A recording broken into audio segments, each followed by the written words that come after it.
So flamenco before Paco de Lucia were 4 chords, and now what we got is this. So what do we need to do?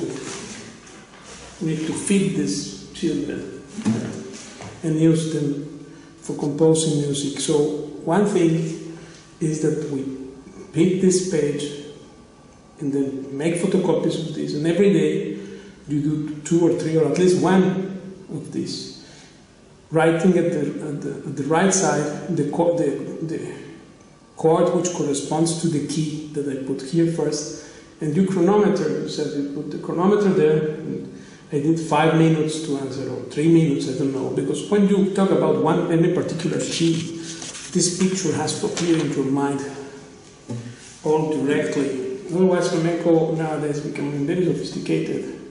Not jazz, what's next, actually. Because if you study jazz music or jazz harmony, that will not be of use inside this territory. This is very specific territory of Andalusian cadence. And here we need to analyze the discography of Paco de Lucia, or part of it, and how to make nice combinations for composition.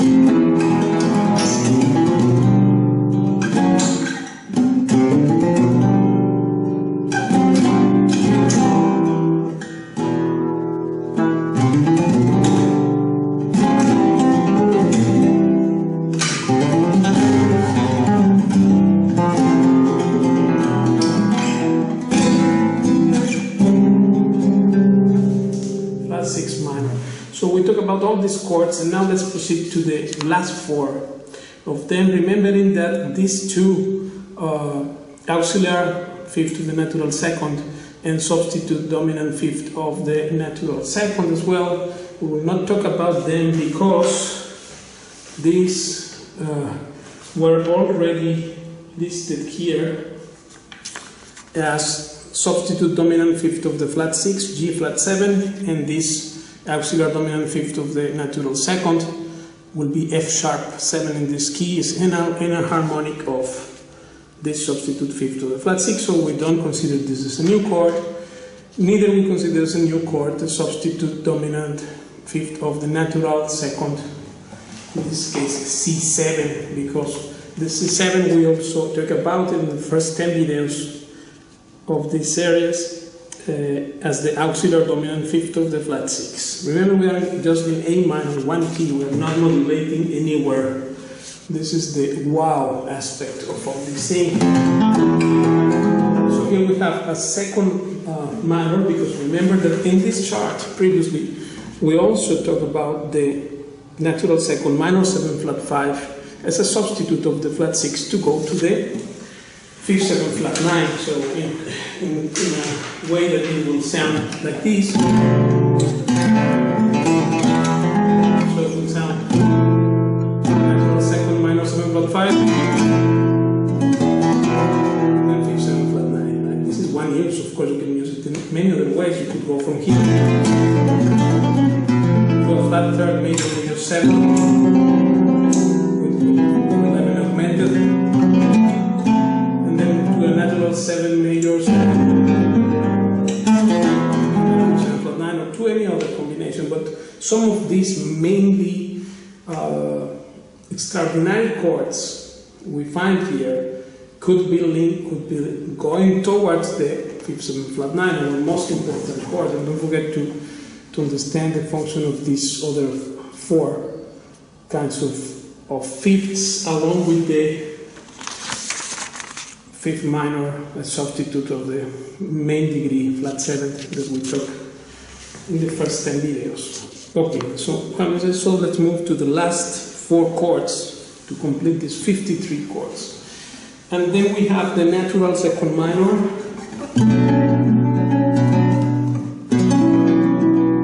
So B minor. And this we can do this. So second, natural second minor, natural major major 7, and the fifth 7 flat 9. This could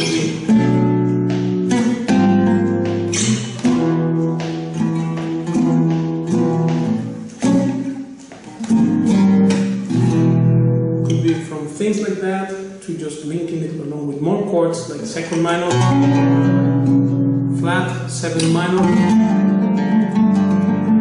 natural third minor, alright, first minor,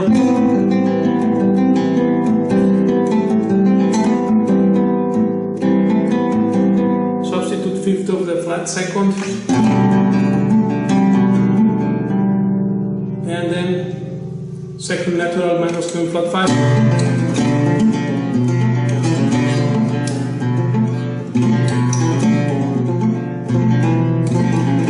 four minor,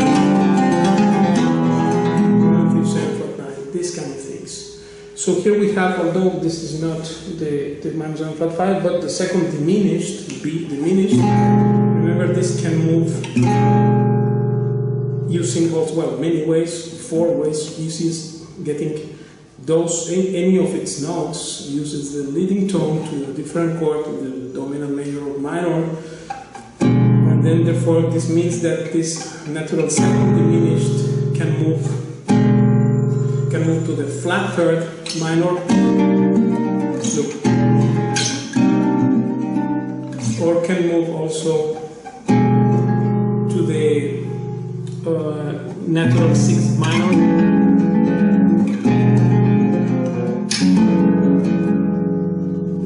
Way, then also we can move it,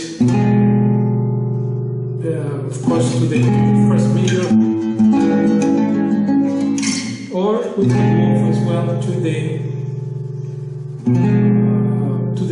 sharp 4 minor, right? So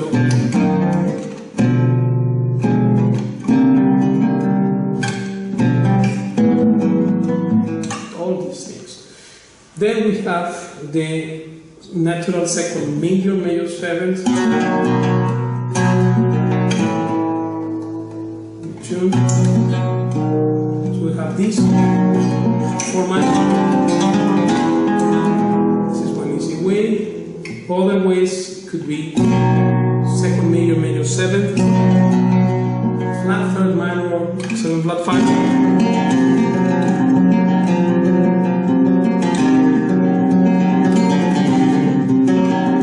Substitute 5th for the flat 2nd. And then natural major, major 7, natural 7, major 7.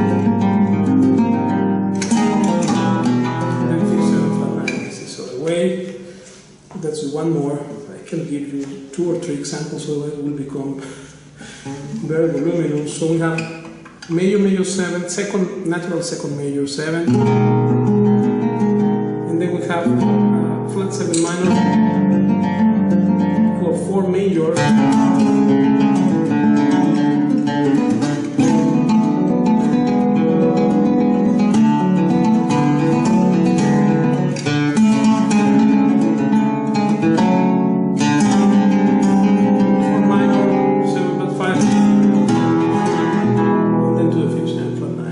one more, let's do.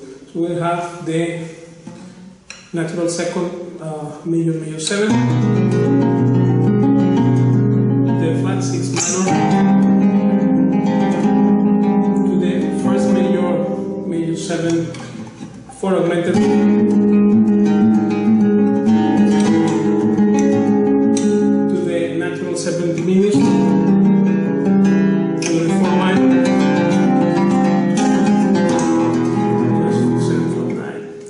So then we have the last chord, which I brought it separately because this has a 4 augmented, and this could be also ionic, right? So yeah, it is different.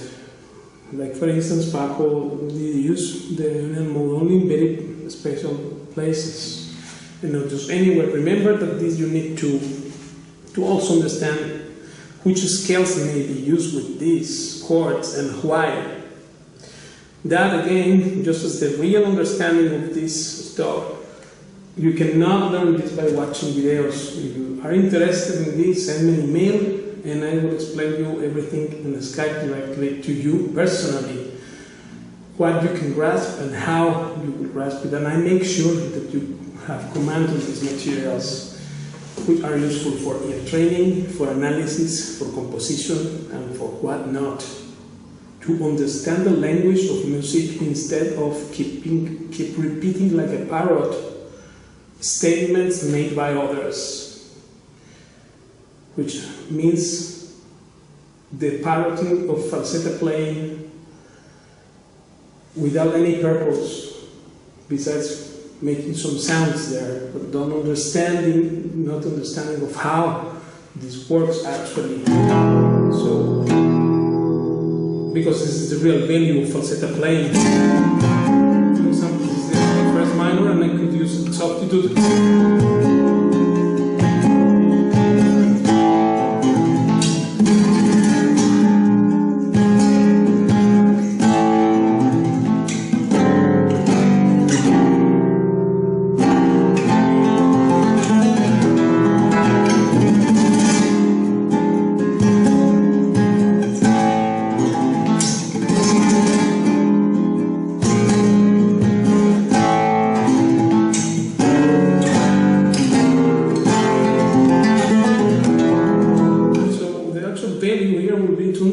Why these substitute dominants and these secondary dominants are there? What is the function of this? And then one day I can also do something which has a value, and don't be thinking that I invented black thread. No, this is the cause of unoriginality, lack of knowledge of the predecessor or great masters there. And this, of course, is something that you can learn, but you can learn it only if you study it personally, properly. This cannot be learned by watching or reading any books. You can get actually farther than where you are now by reading all that stuff, because this is very specific. This is the thing, and here the main understanding is how to arrive to this and how to make sound flamenco. All of this should sound flamenco. And therefore, this is essential to be first understood. What is the task at hand? Is to have command of this implies that you need to approach it seriously and take it seriously doesn't mean boringly. It means much fun, actually, because you really enjoy music after you understand how these things work. Otherwise, we will be just repeating like a parrot. That's what, without understanding, I mean, one note of what we actually do. Why we do this chord? Why we play this scale there? These things. That is the enjoyment of music, actually. And if you play for hobby, more, because if you do a hobby, it means you want to do it right. That's why you do it for fun, for hobby. This is not limited to professionals, for the God's sake. Professionals don't know these things. None of the big name players know it. This is how the situation is, how dark is this. That's why they are stuck in one point, right? Because we don't have enough deep knowledge of what Paco did before. And that's why we are studying these charts. It's not true. I'm not here, nobody's paying me to do this, right? So I'm doing it for the sake of teaching and to be, when we leave this there, for humanity and for the history of guitar, to have it registered there, that all these possibilities are actually there. And then, of course, someone will do something with it. This is the purpose, right? So our last chord, which is this 11 augmented chord, B major with 11 augmented.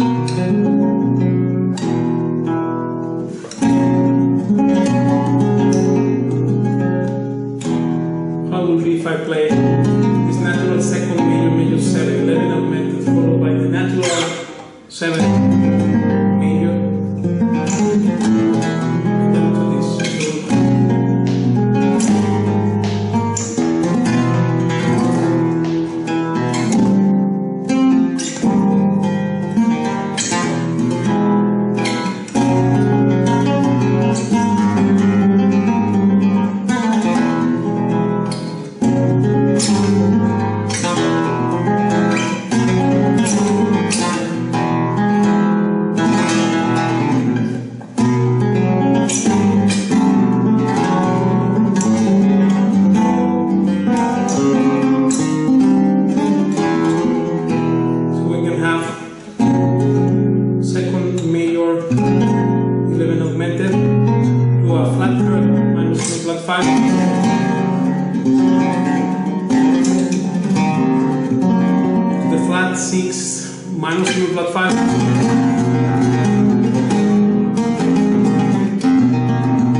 Fifth minor,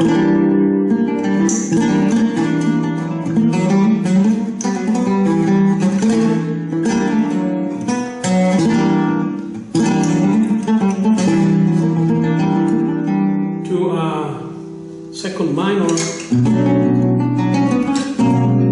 second major, major 7 with 11 augmented.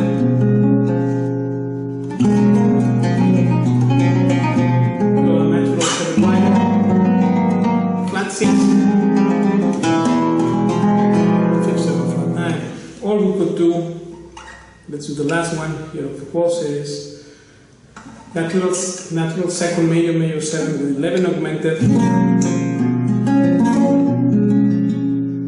to the natural third minor 7 flat 5,